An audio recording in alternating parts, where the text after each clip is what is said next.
Okay, that's the gong. No, it wasn't strong enough. I'm not sure why we're opening with the gong. Because I have one. Okay. All right. Say Nick, what's in this drink? Oh, well, it's cold outside. Hey, let go of that holdout. Just have a drink and stay. All right. Man, your lips, they look delicious. It's okay. It's definitely a creepy song. There's no getting around it. It's a creepy song. Is it creepy? Well, it's only creepy if the girl isn't feeling it. Exactly. Yeah. Right. Out of context, it's like, what? Right. If you read the lyrics just on paper, out of context, you'd be like, this is creepy. Well, so when you hear it sung, though, like you could definitely perform it in a way that would make it seem really creepy. Yeah. But when you hear it, it's like there's a guy and there's a cute girl, and she's like, it's flirty. It's flirty, yeah. Right? And what's wrong with that, right? Yeah. What's wrong with being flirty and playing a little hard to get to? Yeah. I mean, there's definitely a difference between playing hard to get and date rape. By the way, we're talking about the song "Baby It's Cold Outside" in case you were wondering what was going on right now. It's recently been in the news as a controversial little thing. But you know what? Yeah. Overwhelmingly, people voted to put it back on the radio, like Ohio somewhere. Yeah. Ohio, they banned it. Well, so for those who aren't spun up, there are people who think that "Baby It's Cold Outside" is basically a date rape anthem. Yeah. It's the anthem of every football jockeying Chad in America on campus. Cheers. That's not. We're gonna get in trouble. Oh. What's in this drink? Well, you made it, so. Oh. Yeah, I don't know. I've listened to it. To me, I think it's kind of inappropriate for children. So it's a little weird to me that it's kind of just out there and it's like on the magical. Like if I were to go to a family reunion and it were to come on with all my nieces and nephews and cousins and everything, I'd be like, "Ooh, this is a little awkward." You'd probably be the only one thinking it. Everyone else is distracted doing whatever. But yeah, I think you're right. Like it's like a lot of things. Like you wouldn't watch a rated R movie with like the little kids in the room, right? Because it's an adult song. It's adult content. Guy and a girl flirting with each other, which is a very important and lovely part of life. Yeah, I think if done in the right way. Yeah. Yeah. So I have to agree. Like it's like anything else. You should look at it, not just out of context and just be like, oh, well, you know what this could be. Like, well, but what is it really? Right, yeah. And I think the song really is, it's about a guy and a girl, and they're into each other. Yeah. And she's doing the little, she's being I mean, I could see why people interpret it otherwise, but yeah, the one line, I think the line that gets everyone is the say what's in this drink. Say what's in this drink. But I've heard people. Yeah. I mean, I've seen something on the internet. And people never lie on the internet, but I heard a meme that's been floating around. Some person who claims to be a historian saying that "say what's in this drink" is just some saying that was thrown out. It wasn't meant to imply that the guy had put like Quaaludes in her drink or something like that. Yeah, there's alcohol in it. Right. Like, it was 70 years ago. Yeah. Like there wasn't anything like that. Yeah. Back then, Is there? But I guess my question is there anyone in the world who truly believes that song is meant to be the date rape anthem? Yeah. Or is it all just conjured up controversy to get page hits or whatever? Well, okay. Here's what I'll say. I remember years ago feeling like this song's a little weird.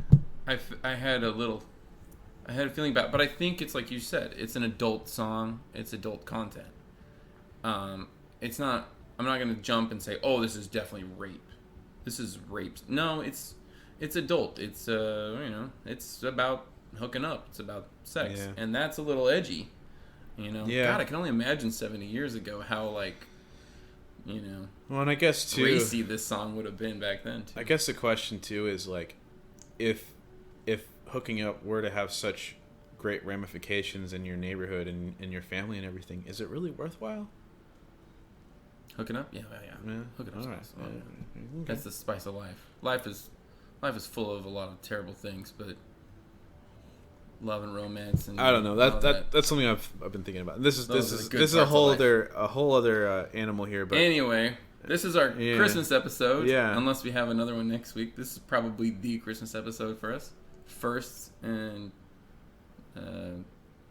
Merry Christmas. We're gonna be Merry Christmas. Yeah. And we're gonna be talking about Christmas traditions and the origins of Christmas traditions, the ones that are celebrated widely, and even a couple that are a little less practiced, I guess. All right. So what's the first tradition that we're going to pick apart, Nick? All right. So I thought it was. I think let's just start with the word Christmas. Okay. If anyone doesn't know, Christmas is literally just Christ's Mass. So Mass is everyone going to Mass, celebrate, to worship, right? So it's Christ's worshiping time, right? Yes. So that's that. That's why it is Christmas. And then the date. So this is the thing that I'm fascinated by. Like, why is it December 25th? I know most people, it's at one point or another, you're going to think, why is Jesus born on December 25th? And then somebody tells you, oh no, that's not really his birthday. Like, nobody really knows. Jury's out on exactly when his birthday was. Everyone's got these theories, and they try to do this weird math, like using scriptures and stuff. But as far as I can tell, there's no like. Well, date that they know. Scripture does talk about that census that happened, and I would think that there would be historical records for that. Now, that doesn't necessarily mean that you can nail it down to specifically December 25th. So no, as far as I can tell, nobody supports December 25th, religious or not, as Jesus' birthday. You know what my theory is? My theory is that it's the middle of winter, everyone's bored, everyone's got cabin fever. They're like, guys, let's have a big party. Like, I mean a really big party. A 12-day long party. We're going to do that in the middle of winter. And that was already happening, and when cultures started to Christianize, merge, they're just like, hey, let's make this Christmas. Yeah, I mean, why not? To me, that seems like Occam's razor answer. That like, what's Occam's razor? Occam's razor is, when you have a mystery or a conundrum or a question. Usually the most simple explanation is the answer, and it's kind of like a "hey dummy, don't overthink it" kind of thing, I guess. Yeah. But they call it Occam's razor. You know how there's Murphy's law, there's Occam's razors. I don't know why it's a razor. That's scary. Anyway, so so December 25th, we have these ancient Roman holidays. There's Saturnalia. Did you come across any of that? No. Okay, and you're reading. All right, so Saturnalia was like, oh boy, talk about party. Wow. So for the ancient world, the ancient European world rather, Greek Roman regions, and everything that they touched, which was a lot. That was a vast empire. Saturnalia was the worship of the god Saturn, and he was the big dude. He was the Zeus before Zeus, I guess. Maybe I'm getting that wrong. But anyway, it was like, we're going to eat, we're going to drink, we're going to orgy the hell out of the next couple of days, these days. And it all happened around this time of year, the winter solstice. And I looked up a few things that they did. They did some raunchy celebration stuff, like a lot of stuff. They were definitely partying. So that was that went for centuries. That holiday was a big deal for centuries. And so with the advent of Christianity, as Christianity became a dominant force in that region, people were still practicing that. That was still like a big deal. Like, oh.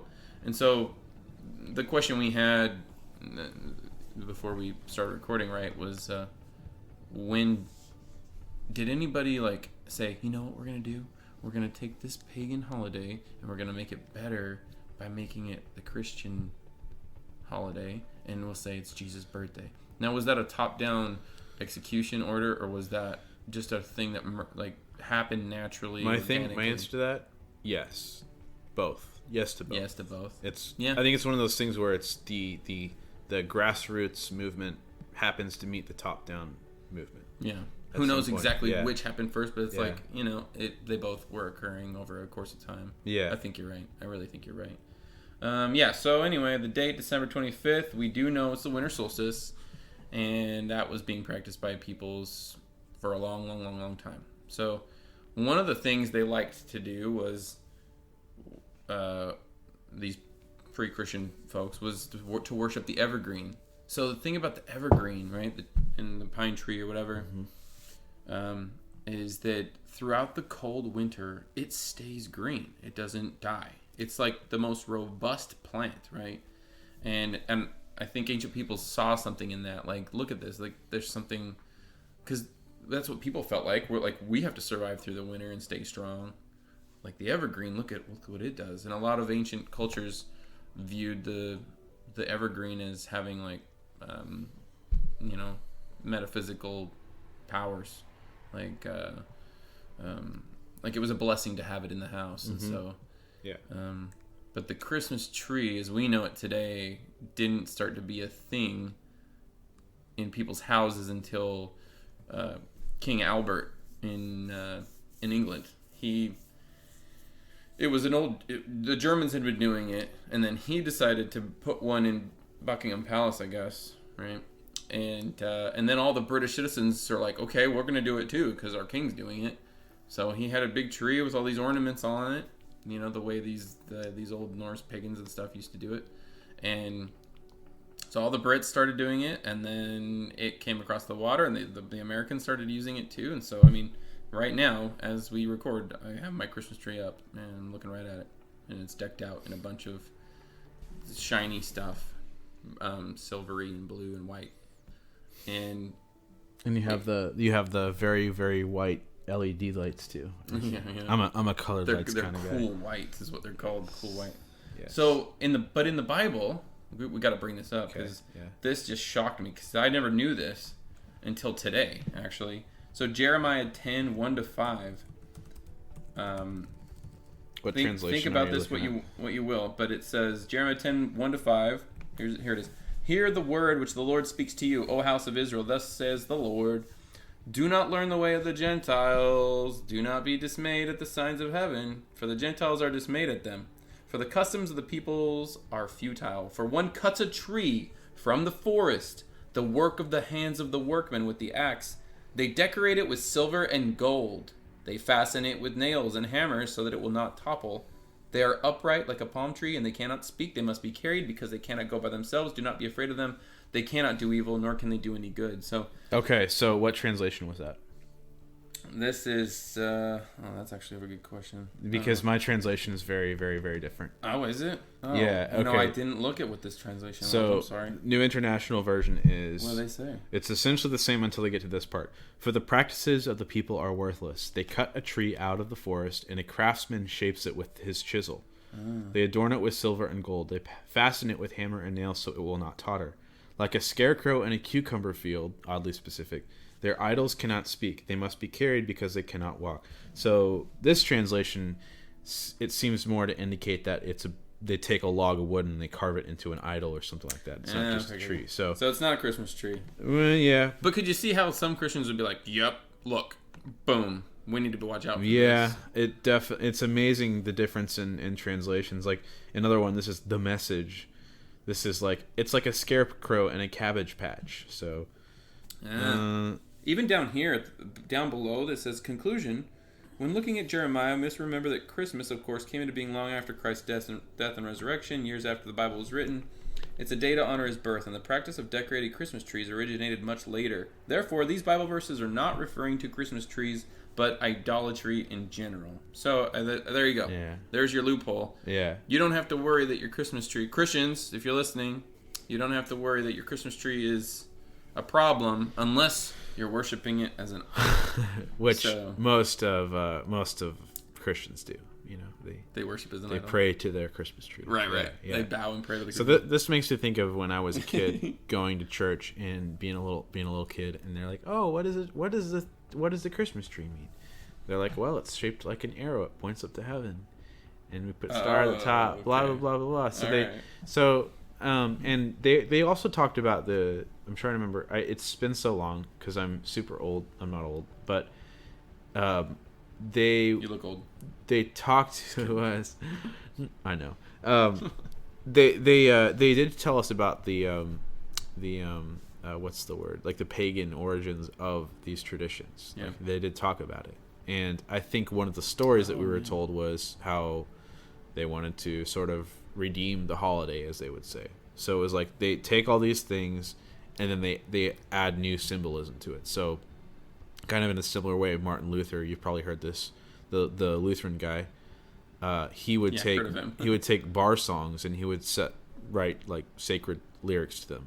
Did you know that? I never heard that before. He would take like I don't know of any specific ones, but like just an "Our mighty fortress is our God." It's like based on an old German bar song that people would sing. So he took that like debauchery and made it into a holy thing. Yeah, and the other idea was that people would it's like something people would already knew, just with new symbolism. So I think that's kind of how it was with it's a co-opting. It's like you know what? Hey, well, this thing's bad and it's causing bad things. Yeah. Well, let's take it and make it a good thing. Let's make it into something good. Which leads us to another good point here. You know, like we wanted to talk about the Puritan opposition before broad acceptance occurred. It was the Puritan mindset was these are pagan traditions. We can't let this pollute the goodness and purity that is our Christian faith. So all the ideas of like even just the day, like Christmas, celebrating Christmas at all was like, no, we don't celebrate that. Like ixnay, right? But what I in my study, what I found out happened was the Puritans, which like you said before we started recording, you said a lot of these groups still don't practice it. You know, you've got certain denominations. I know offhand. Right off the bat is Jehovah's Witnesses. They don't celebrate any holidays, no birthdays, and that includes Christmas because it's just pagan. It's pagan origin, therefore it can be no good. Right. But how many people actually, early Christians, last 100, 200 years ago said, you know what? People like this. They love to do this celebration. And there was one group, I can't remember the name of it exactly, but what they decided to do was to do Christmas like pageants, like Christmas singing events. And then so people would file into the church because they're like, let's go do a Christmassy fun thing. And it would get people to come to church, and it was almost like a recruiting tool. They said, you know what, we can take this thing that we've been fighting, we can actually just make it into a tool that's going to help people come back to church. And so then I think Bob's your uncle, you know, long story short. Bob's your uncle. Now, okay, so Christians by and large are totally okay with Christmas. Well, that's not entirely true. So by and large, there are also some denominations, some people that I sort of knew, they're sort of in the periphery of my childhood, that didn't celebrate any holidays whatsoever. I think Seventh-day Adventists don't celebrate holidays. And there's a particular passage in the Bible that says, I forget the specifics. I tried to find it real quick. I couldn't find it. But it basically says don't think of one day as more special or more significant than another. So a lot of people interpret that as, don't celebrate holidays. Yeah, see, that's just so lame and boring, you know. Like, but there you go. That's I also knew a lot of people who the girls weren't allowed to wear pants and trust me, I got my stories about my Mormon. Yeah, that's true. Stuff. Yeah, and it's like, well, how do you interpret these things, right? And I think that's probably one of the big problems with any book that's trying to like that people are trying to use to like craft their society, where this guy over here reads it and he views it differently. Yeah. This guy over here reads it, which might be an argument for why the early church leaders said no one gets to read it except the authorities. Like, yeah, I think it had more to do with them. It was they were trying to consolidate their own power. Sure. They didn't want people to be empowered. I think that's the real reason. But that's another. Yeah, whole. That would be a fun episode. To good at some point. Talk about we can do it. The Lutherans and everything. So. Okay, so all right. So anyways, I guess that's all for that. Puritans opposed it for a long time. They fought it tooth and nail until a lot of them came around to thinking, you know what, we can use this to our advantage and make people turn towards Christ more. Now you still get people, and I've heard this my whole life, is remember the reason for the season, right? Remember Jesus is the reason for the season, and I don't think you can push it that far. I think that's going too far because you're saying the reason we're celebrating this is because Jesus. It's right. not. You're not saying that whenever people have celebrated Christmas throughout history, December 25th. It's always been for Jesus. They're not saying that. No, they're just saying. No, they're just saying. Our family is celebrating this because of Jesus. It's the birthday of Jesus. Yeah, and it's like doing anything. Like if you go through your day thinking a certain way and having a certain like worldview and like a dedication and a mantra about a thing, it's different than another person. Like everybody drives to work, but maybe some people, their drive to work is like they listen to awesome music and they're happy as heck when they're driving. But then there's other people who are like, this is miserable, right? They're both doing the same thing, but they're thinking about it in a completely different way. Maybe Christmas is the same way. Well, I think too they're trying to combat the commercialization of the holiday. You know? Which I think is good for all of us to do. Yeah, I agree. I was driving through Harbor East in Baltimore tonight, and I was driving through it's like the shopping district. It's kind of pathetic, but they had a DJ there playing the worst Christmas song in history. We were just talking about it. What is it? Mariah Carey. They were playing that. They were blasting that, and there was these two guys that I guess they were serving wine or something. So they were trying to create this retail experience, but there was like nobody there. It was really sad. Weird. Yeah. So awkward. But it was really weird. But you go through something like that, and it's Christmas themed, but there's no religious symbolism whatsoever. Like there's nothing spiritual at all. There's nothing reflective. There's nothing peaceful. It's just pure robotic. Right. Yeah.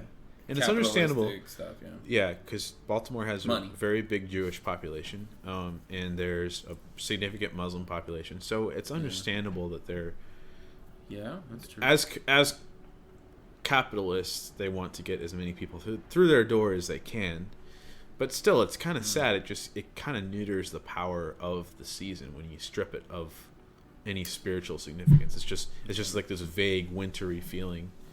Yeah, because I mean, even from a non-religious standpoint, like for me, not only do I cherish the good feelings I had growing up at Christmas time. Yeah, when you're a kid, you love those presents. Like, oh, we're getting a bunch of cool stuff. But there's also, I mean, I felt like the whole time there was this like really just lovely, pleasant feeling. Like people are together. It's just like everybody kind of like talks to each other more, and people are, tend to be nicer. And I think the commercialization stuff is an enemy to that because it makes people they're thinking about stuff and like, okay, I'm waiting in a long line at the store to get this thing, and I'm stressed out, or God forbid they're stampeding each other to get stuff, for sales or something like that. Yeah. And it's just silly. And I mean, I know people personally who you might call them like gift giving types, like they're one of their 5 love languages. You've heard of the 5 love languages? So gift giving is one of those. Yeah. What? I roll my eyes at that. Yeah. Well, okay. Well, we won't go off on that, but next some week, people have to give gifts, it makes them super happy to give people gifts, and then they see the reaction after they give them the gift, and they get like a thrill from that, and it makes them happy, And I myself, I've never, my aunt, I'm not trying to like sound cool or whatever, or like above the fray, but when I was a kid, my Christmas list, you can ask my mom, they were kind of weird. Like one year I had a Christmas list where I just wanted magnets. I wanted magnets and other types of metals. That's cool. And some Legos.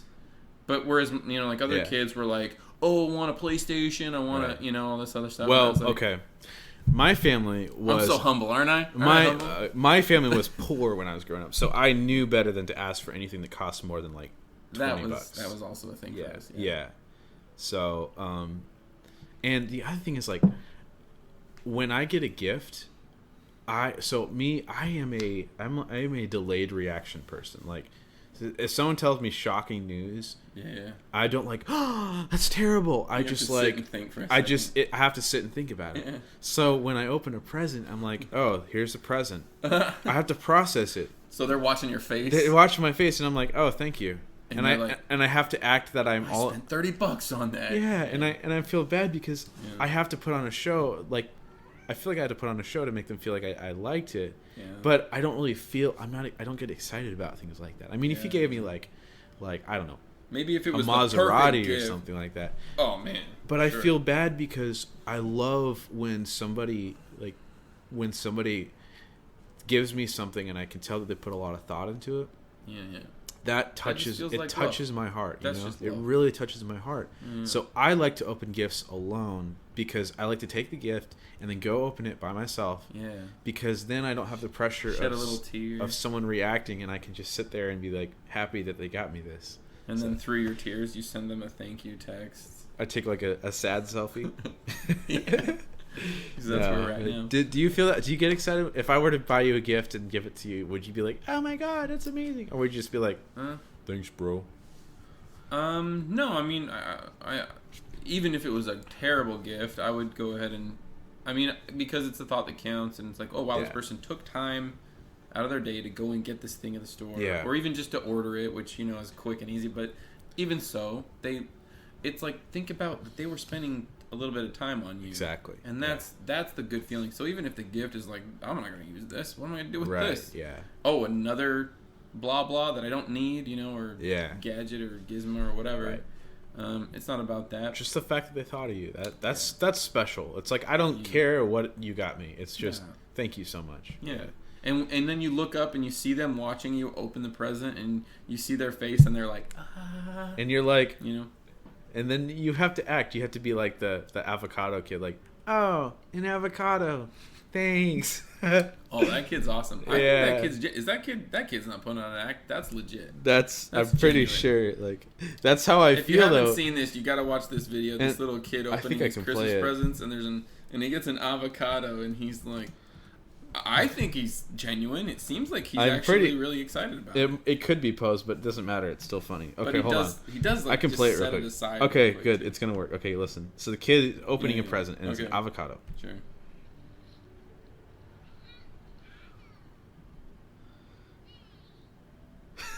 Kind of quiet. You probably have to do it a little louder. No, I could hear it. It shows up, and the kid just sets it aside. But that's when I open presents, that's how I feel. It's not that I don't care. It's just that the way my mind works. I'm not like I'm not an excitable person. So, but anyway, what does this have to do with Christmas? So I'm gonna segue this right into super smooth. Okay. So the next thing I wanted to cover was Santa Claus. All right, so like remember you said earlier, like I knew that $20 was a lot. Yeah. For my parents. Yeah. So you knew better than to ask for crazy stuff. Right. Okay. But did you know your parents were buying it, or did you think Santa was bringing it? Because Santa, money's no object to Santa. Right. Yes. Because Santa is basically like a deity, like a commercial deity or something, right? Yeah. Okay, so let's talk about Santa, man. Okay, yeah. My family never, ever, ever did the Santa thing. And they never did it? If you're lying to your kids and telling them that Santa is real, hey, guess what, kids? Santa isn't real. Sorry, I just ruined your childhood, but I saved you. Like, why do that to your kid? I mean, they're gonna have that moment. I have a conspiracy They're gonna have that theory. moment where they learn he's not real. It's gonna happen at some point. I have a conspiracy theory about that. I have a conspiracy that it's something that non-religious parents tell their kids to like turn them off to religion and just make them feel like it's all a big lie. It's like, if they're lying about Santa, what else are they lying about? That's my Alex Jones moment. Wait. So you're saying that? Okay, say it one more time. Okay, so let's picture a guy named Nick. Steven. We'll just say Steven. Oh yeah, fuck him. So he goes to New York University. He gets a sociology degree with a minor in gender studies, and he gets a partner and they have a child together. Sure. And they're like, we're going to teach him about the real world. We're going to tell him that Santa isn't painting real. A very detailed picture here. All right. Santa isn't real. Like, okay, let me do the voice. So like, Santa isn't real, and we want to teach them this so that they'll like realize how contrived and like fake religion is.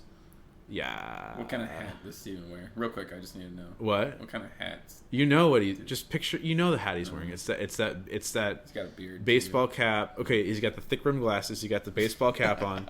Okay. You know exactly what I'm talking about. Okay, no. Picture who's the guy who does the guy from Fun? The guy who was dating Lena Dunham for a while. Jack Antonoff. Picture Jack Antonoff. I don't know who that is. Yeah, but anyway. they teach him that. and then they tell them, "Oh yeah, Santa isn't real." Okay. And then they destroy their kid's life, and then it teaches them a valuable lesson about everyone about religion is lying. Oh wait, you're saying that you think there's people out, like? Is there a? I think that I think they're yeah, I think so. Whoa. That's my Alex Jones moment. Wow, dude. Or I can't jump on that boat. I think that it's a thing where people are like, this is a fun thing that we've been doing for a long time, so let's let the kids have some magical, fun thoughts. You think so? And then when they get a little older, then we'll drop the bomb on them. You know, they'll probably find out at school anyway, honey. Maybe I'm just too cynical. I think for most people, I think that's how it is. I agree with you. That's an Alex Jones like level kind of honestly. Because but I think there's I'll say 0.4% of parents think that way, the way that the Alex Jones way. I mean, because there's people out there doing all kinds of stuff. People that believe that like lizard underlords live like in. Yeah, blah blah blah. Anyway, flat earthers. I don't know. Right. Well, so all right. So let's talk about the concept of that. Just once more, like let's highlight that. If you're lying to your kids, you're lying to your kids, right? Yeah. Right. I mean, white lies when you feel like you have to tell a kid a thing because you're worried that they're gonna do something, maybe something harmful will happen if they have the real story. It could be about anything, right? Yeah. Yeah. But with this in particular, it's like you sit your kids down, you tell them that there's a Santa Claus, and he brings the presents, and you got to be good, because if you're not, you go on the naughty list, and then you don't get presents. But here's the problem with that. Most kids, even if they're naughty, get presents anyway.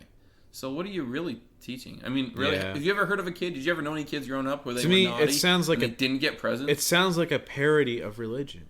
That's what it is. It's a parody of religion. Yeah, it is. You be good, you be good, and then you get into heaven. Yeah, it's a parody of religion. That's why I'm going Alex Jones on this, because it's not. It's not a natural thing to tell your who the hell even came up with that? Like, hey, guess what, Carol? We're going to tell our kids that there's an imaginary Santa guy, and you have to write letters to him to get presents. All right, I'm glad you asked that, because we're going to talk about Santa's origins a little bit here. Great segue. All right, so perfect segue. Man, we're doing so good with the segues. Okay. All right, so Santa. Okay, I found like 4 or 5 different origin stories for Santa, and there's even a guy named Sinterklaas.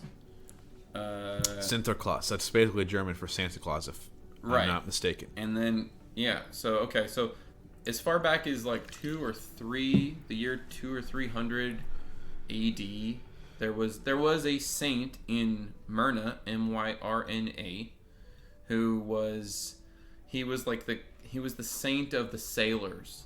I think that's what he was known as, and he like kept the sailors safe, something like that.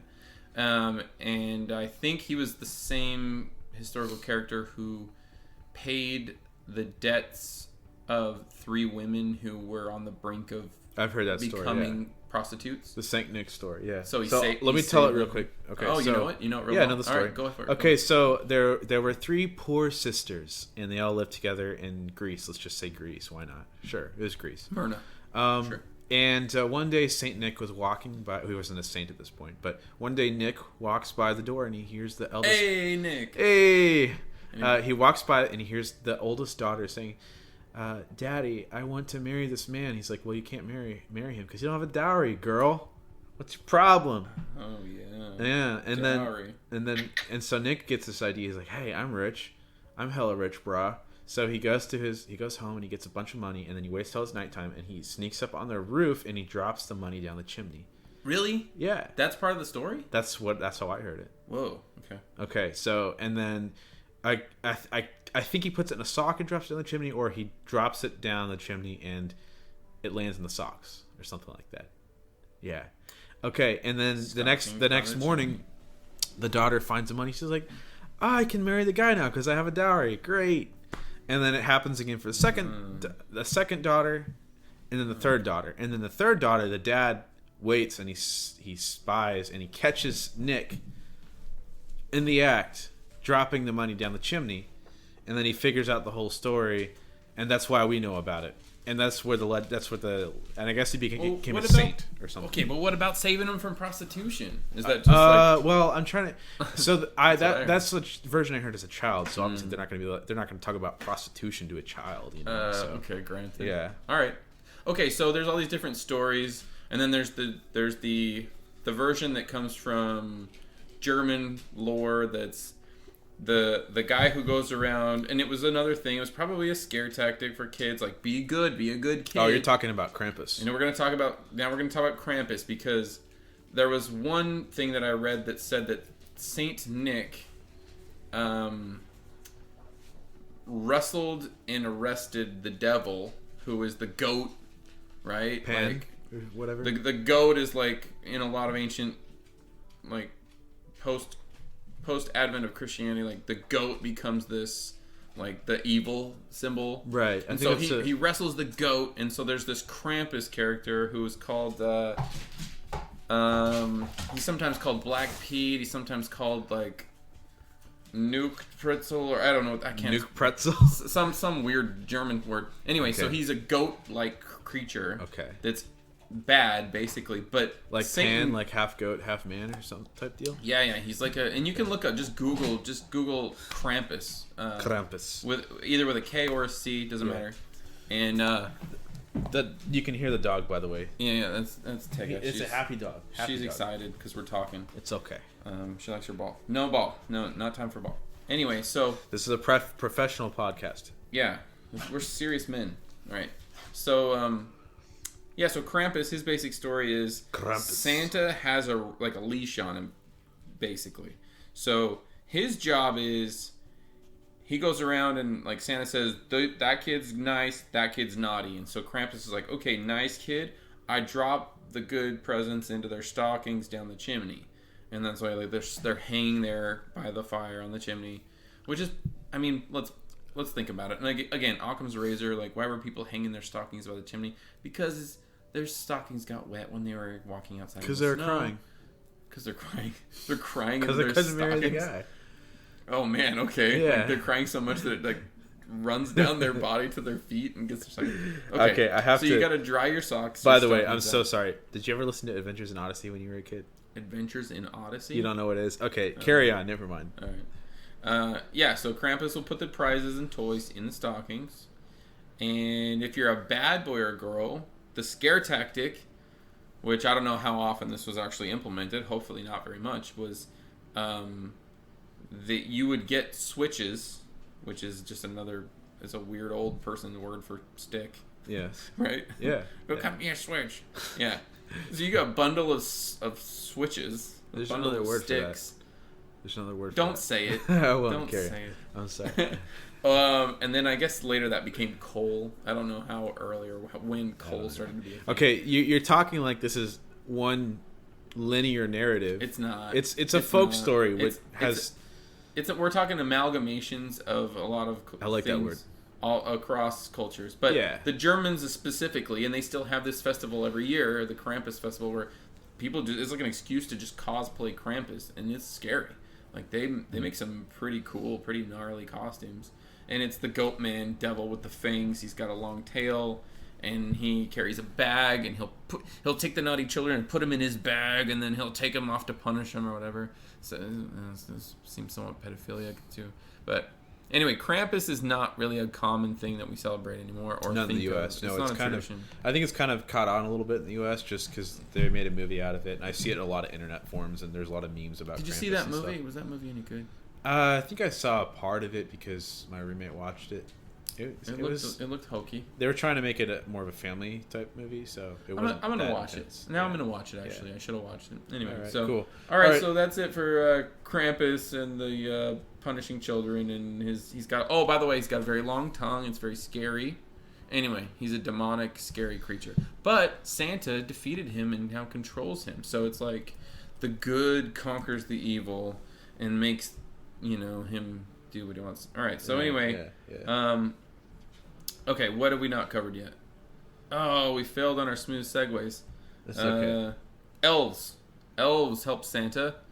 What's the deal with elves? So, elves are Norse mythology is all about elves. But here's the thing. The way they view elves is dramatically different from the way we have been taught about elves. Like, they view elves as these very tall, slender, like, you know... Lord of the Rings. Lord of the Rings style things. Like, they're very elegant, very agile, very wise, you know, they're like deities.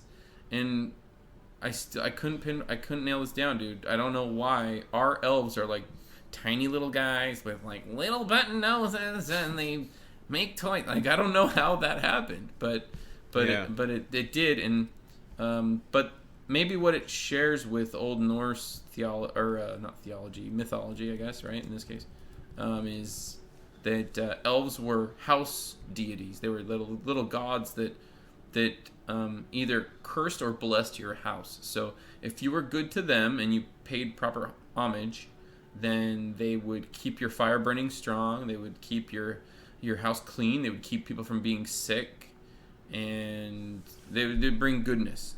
But if you didn't, then they wouldn't help you out, and you'd have problems, and then you lose your car keys. Right. Yeah. To make it modern, I guess, in a way. I guess I've been good. I haven't lost my car keys in a while, so. Yeah, you just blame it on those elves. Yeah. You know, the Philippines, they blame it on these things called duendes. They're like supposedly like teeny, tiny little elves that live in mounds of dirt, but it's actually just termite mounds. But they have this folklore based around termite mounds. Do you think that it's true? Or sorry, let me rephrase that. Do you think that they believe that it's true? Do I think Filipinos believe that duendes are real? Yeah. Or is it just kind of something that people just kind of... Oh, man. I mean, maybe the people that live in the city don't believe it anymore, but Filipinos believe a lot of interesting mythology. Man, I could go on and on about that. Interesting. But that's a total diversion from this. I'm sorry. I don't want to... No, as much as I do want to talk about that... That would be fun to talk about. I'll tell you all about Filipino folklore another day. That would be a fun episode, too. Or maybe just an episode about the Philippines. Sure. Yeah. I have a good friend. Because I love to talk. I have a good friend who might. Maybe he'll be a guest someday. Oh, really? Maybe. He knows about the Philippines too? Yeah, he's a half American, half Filipino. Oh, man. I got to meet this guy. Yeah. We could do an episode and have him on as a guest. He lives in New York. You'd mostly just have to listen and just chill. I'll ask dumb questions. Because it would be me and him ping pong with the conversation. Just talking to Tagalog the whole time. But anyways, does he speak it? Okay. Oh yeah. All right, we'll talk about it. Actually, he might speak a different. Never mind. Carry on. If he speaks any language from the Philippines, he probably speaks Tagalog. Anyway, so 12 Days of Christmas. So it's another one that I couldn't quite nail down the real reason. / I forgot the explanation. But anyway, the 12 days. Why it's the 12 Days of Christmas. So there was a time period when the Anglicans didn't like the Catholics, and I guess it was kind of like a secret code kind of thing. And this song erupts, and it's on and then so it goes through all the days of Christmas, and it says these different things: a partridge and a pear tree, right? So like the two turtle doves, that symbolizes the Old and New Testament. The partridge and a pear tree, I think, is that one Jesus? I don't know. But the reason it's 12 days. Mm-hmm. We can go into all that. We can look it up. Yeah. But the 12 days, the reason there's, quote, the 12 days of Christmas is because December 25th to January 6th. December 25th is supposedly the birth of Jesus, which we all know is not true, but whatever. Go with it, right? So December 25th is his birth, and then January 26th is the Epiphany, the great Epiphany, which is like a Greek thing. And that's where I suck, because I forgot what that meant. I've gotten my church scheduling mixed up. Also because I'll Google it. My mom is Lutheran, and I go to a Catholic school, and I'm all the dates and things are mixed up in my head. So got it. I Googled it. Okay, Epiphany was the manifestation of Christ to the Gentiles, as represented by the Magi in Matthew 2:1-12. Okay. A festival commemorating the Epiphany on January 6th. So there you go. Manifestation of a divine or supernatural being on January 6th. So that's it. December 25th is his birth. January 6th is the Epiphany event. where he, manifests himself to the Gentiles, and that space of time is 12 days. So there you go. Yeah. But what does the song mean? Do you want to well, go into that? So I was just glancing through the Wikipedia, and they're saying that the meanings that are ascribed to the song are kind of it's probably not true. That they have special significance to them. Okay. And also from what I can gather in the 5 seconds I've spent looking at it, it's been translated into different languages, and it's such an old song that it's kind of hard to say what the original. There have been a lot of different translations and like different words for like for example, there's different givers, so either it's my true love or mother. My mother gave to me. And then there's a partridge in a pear tree. There's some part of a juniper tree and some part of a juniper tree or something. Juniper, like that. So they're evergreen. Yeah. And then there's colored birds, there's collie birds, canary birds, or French hens versus fat hens, or ducks a laying or geese a laying. Is it three French hens? 3 French hens? 2 turtle doves. Yeah, that's fun. That song's actually kind of fun. I'm not gonna lie. I remember one time we were driving, my family, all my enormous number of siblings and my parents, and we sang that song. It was kind of cool. I don't know, but. I think it's fun, and that's the thing. That's okay. So for me, I'm no longer religious. You're a vegan though. That's the same thing. Oh, I'm just kidding. I'm just teasing you. We'll do an episode on that someday. Okay, yeah. If you want. Yeah, sure. But for me, Christmas is still it's a magical time because it's an emotional time, because it's a happy time. Mm-hmm. It's what we all, at the end of the day, it's the basic loveliness. It's you're with your family, you're happy, you're taking care of each other, you're thinking about each other, you're spending a lot more time with each other, and that's why I think we all have a I think it's an appropriate goal is to fight the materialistic commercialization of it, because right. I'm not going to say there's a conspiracy at work. It's just, corporations want to make money. Corporations want to make money, Sure. And then people who are, I just spent my last 2 days reading Nietzsche, so he hates Christianity, hates it. And there's a segment of our society that hates Christianity. Let's be real. Let's not sugarcoat it. Yeah. So there's an element of that. There's the commercialism, and there's people who just hate Christianity and all that it represents. But they'd be wrong in thinking that Christmas is Christian, because it's not. It's right. It's the way that we celebrate it sort of is. For most people.